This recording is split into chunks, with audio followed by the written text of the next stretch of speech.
Sa mga masaod ngunyan na weekend, mayunin paghiro sa presyo kan mga barakalon ngunyan sa Naga City People's Mall.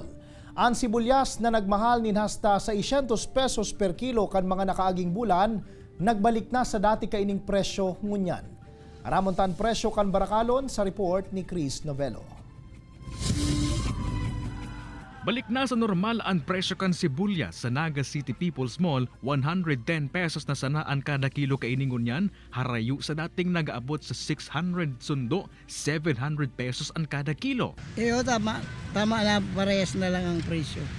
Ang pagbaba kan presyo kan sibuyas resulta subuot kan pagkakaigwanan ng bastanteng supply kaini. Pinagdalao man naman na mahuros ang presyo kan bagas sa bulan na Mayo, kasabay kan panahonin aranihan, inisigon sa mga nagtitinda sa merkado publiko kan syudad. Ikinaugbaman ini ni Nanay Thelma na si Resiman lang nagbabakal ng kinilo na bagas. Nga sana bumaba na kasi sa sobrang hirap ng buhay ngayon, yung mga iba naghahanap kung saan yung